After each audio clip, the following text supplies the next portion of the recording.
All right, fellas, let's talk about our biggest disappointment at this point of the season, which I get the feeling is just going to be one long Clippers therapy session. Yes.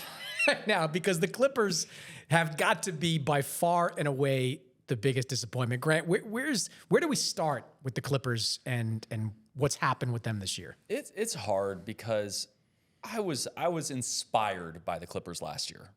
I love the way they played defense and the way they worked as a team. And, despite their age, they had all these pieces that just kind of worked. And it was clicking there for a second. And I thought they went into the playoffs, and I was like, this team is scary.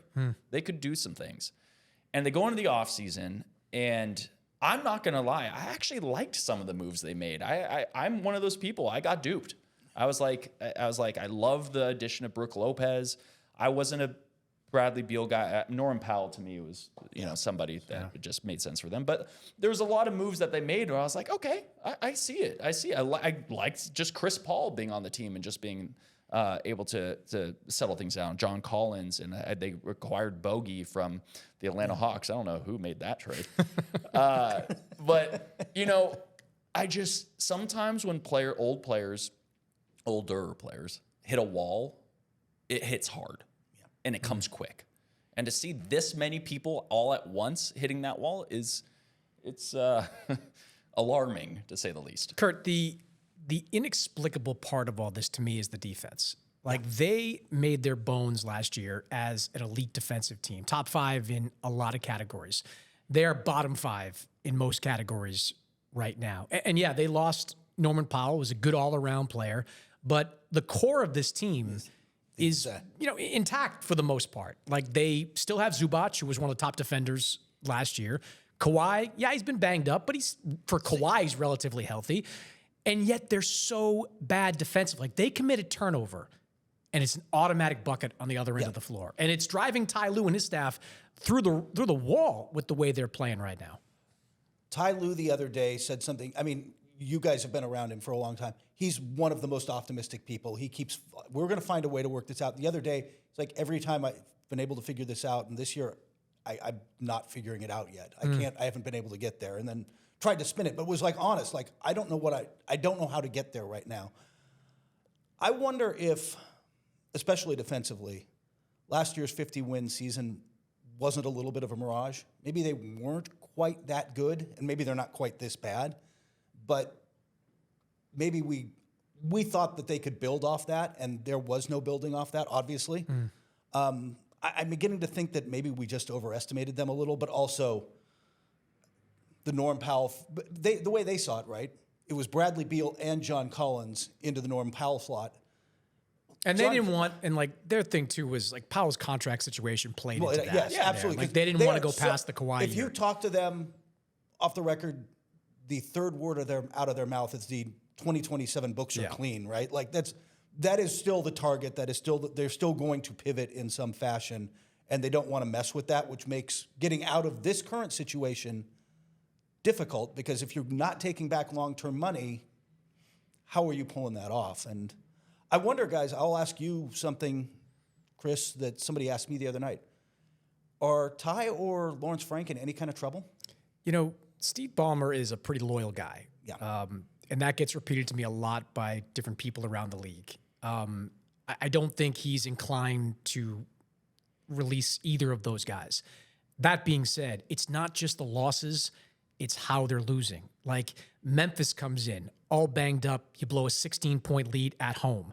The Mavericks come in, playing half the Texas Legends in that game, and you lose that game at home.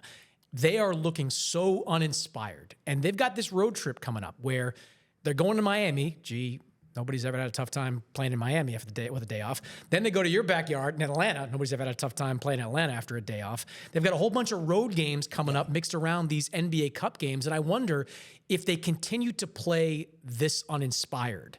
I don't think it starts with Lawrence Frank. I think it starts, unfortunately, and this is not we all think Ty Lue's an excellent coach. If Ty Lue gets fired, Ty Lue gets a job the first moment somebody wants to get a job. But Grant, to me, it's the uninspired way that they're playing and the lack of effort, energy. These are words that the players are using too. I was in the locker room the other night, and they're talking about effort. They're talking about energy. When you start hearing that and you start to see them lose games the way that they're losing, a finger's got to be pointed somewhere, and something's got to change. 100%. I hear you.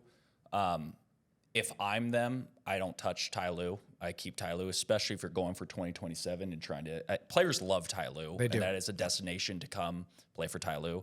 I think Ballmer's very loyal, and I think Lawrence Frank, if I had to guess, is not going anywhere. And they do have a lot of smart people there. It's not like it's such a unique situation to have all of this happening all at once because James Harden's playing really good basketball. If I heard that they were going to start like this, I would say, oh, Harden maybe hit the wall or something like that. But there's some Zubac is still Zubac. Like they should be better than they are, and I think that's what's frustrating, right? It's like got to point somewhere. Like where's the issue? I do think their depth was just overrated by people like me and others. That it just has not worked. And I know John Collins and other guys may put up some numbers here and there, but like really, what made them click last year was. Besides Zubac playing so well and Kawhi and Harden, but they had Derek Jones Jr., who's hurt. Like, he was playing really good basketball. Amir Coffey, Norman Powell. Like, these guys kind of contributed to this team. And I'm not saying that, like, that's how you have to build your team out. But all I'm saying is, like, I don't think there's any solutions, per se, for this team right now. They don't have picks. They don't have anything that no one wants these contracts. They don't have young players. It might be one of those things you just kind of play it out. And then maybe see if a team will start poaching people. Like, I'm going to throw this out. Like, I could see Brook Lopez being a good spot on the Lakers. I could see, I'm just like things like that where you just start taking players out and putting them other places. But in terms of them fixing their season, it's just with their own guys. It is kind of a referendum too, and sometimes we do fall into these traps all the time of seeing like big name signs for cheap money and thinking like, wow, how did they get him? Well, they got him because nobody else wanted him, right? Yeah, like they got Bradley Beal because Phoenix was willing to pay him like $100 million not to play there. Brook Lopez seemed like a steal at the time. I don't think he got in the game against Dallas the other night. All these guys, Chris Paul, same thing, played 82 games for the Spurs. Like, all right, he can help this team. He basically retires at midseason. Like I think everybody, the people at large, we constantly look at these offseason moves where you get the name for cheap. Like, that guy's really going to help. And like 90% of the time, they don't really help, Kurt. It's just how often has it helped, actually? Off the top of your head, is there like one that you're like, the one that I think of immediately, and this is just me, I for that Warriors team, when David West left them and went to them, I mean, he ended up being so essential to that team. It's hard to even, but like that. But I'm going back a ways, and I'm sure I'm missing a bunch. But like they're like, it's the same as buyout players at the end of the year. Everyone's like, guess who I got? The buyout. Like, guess why he just got bought out, guys? Never worked. It's usually an older guy who's not athletic, and that's a problem with this Clipper team too. They're old. They're not athletic. A coach compared to me after watching that debacle on Saturday. A coach messaged me, was like, they look like last year's Phoenix Suns.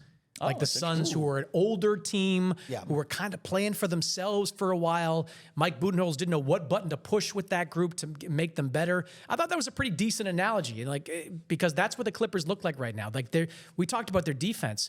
Their offense seems so rudimentary. It's just like isolation this, isolation that. They are, I think, number 2 in the NBA in percentage of isolation plays, one of 2 teams that are above 10% of their plays run in isolation. They've got good isolation players. James Harden's one of the best in the business. But if you run isolation over and over again, even an average defense is going to figure you out and start turning you over. And to our earlier point, when you start committing these turnovers and you ain't getting back, that's going to be a problem for you. Yeah, Jeff Van Gundy's shirts didn't work. And if anybody isn't familiar, go look up Jeff Van Gundy's shirts. Jeff Van Gundy looks like he's losing it there. Like I said hello to him the other night. Like defensively, he must just be having a nightmare right now. Their transition defense is terrible, and the isolation offense is allowing teams to collapse back and front and make life difficult for Zubac. Zubac went from the most underrated player in the league to this guy drawing all this attention because nobody else scares me. I can drop back on him. I can try to take the ball out of his hands or not let him get it in the spots he wants because I'm just not worried about the spacing and the shooting from anyone else. Yeah, no, it's a tough situation.